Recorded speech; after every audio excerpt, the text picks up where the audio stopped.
Welcome back to Deep Dive. We're always looking for fresh takes on familiar topics, and today, well, we've got one. We're diving into The Lord of the Rings. An absolute classic. Exactly. But we're exploring it using a summary from Cuba? Pinger said it's a Marathi analysis. Oh, interesting. So a different cultural lens on Middle-earth. Precisely. And our goal here is to see what unique insights this particular source brings out. What does it emphasize about the story, its conflict, its themes? Okay, let's get into it. Well, what jumps out right away in the summary is how it frames the start. Not necessarily this grand epic beginning, but more, almost small. It starts with this one hobbit and this incredibly dangerous thing. Right, the One Ring. And the source really zeroes in on Frodo Baggins getting saddled with it. We all know it's powerful, but this analysis seems to stress something deeper. Yeah, it highlights the corruption. It's not just a tool for domination. It's insidious.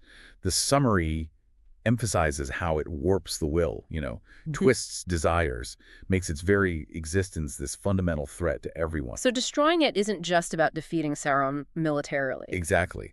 This analysis frames it as purging this, deep spiritual and psychological poison Sauron created. It's less a weapon, more total mind control almost. Ideological control. Okay, so to deal with that, Frodo has to get it to Mount Doom. He's got his friends, Sam, Merry, Pippin. The core Hobbit group, yeah. And then they form the Fellowship. Now, the source talks about this group, Aragorn, Legolas, Gimli, Boromir, Gandalf. But how does it frame the Fellowship itself? It puts a lot of weight on the Fellowship as this almost fragile alliance. Like these are different peoples, elves, dwarves, men who don't always get along. Right, often rivals. Yeah. And this analysis portrays their coming together as this act of sheer desperation, really. United only because the threat is so massive, it underscores how high the stakes are. Okay, but here's where this summary says things get really interesting. The Fellowship. It doesn't last. No. The pressure is just too immense. It fractures. And the story splits. Frodo and Sam go off on their own, just the two of them.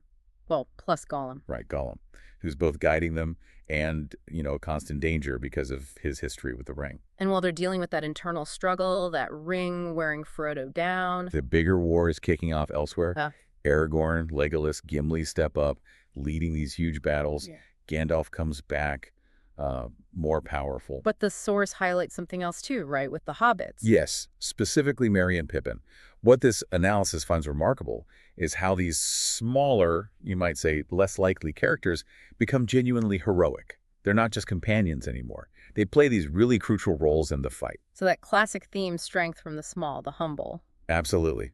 This analysis sees that as really central. It's not just the mighty kings and wizards, it's everyone, even the overlooked. Okay, so it all builds to Mount Doom, the climax. How does the source describe that? It paints it as incredibly tense. Frodo is just spent.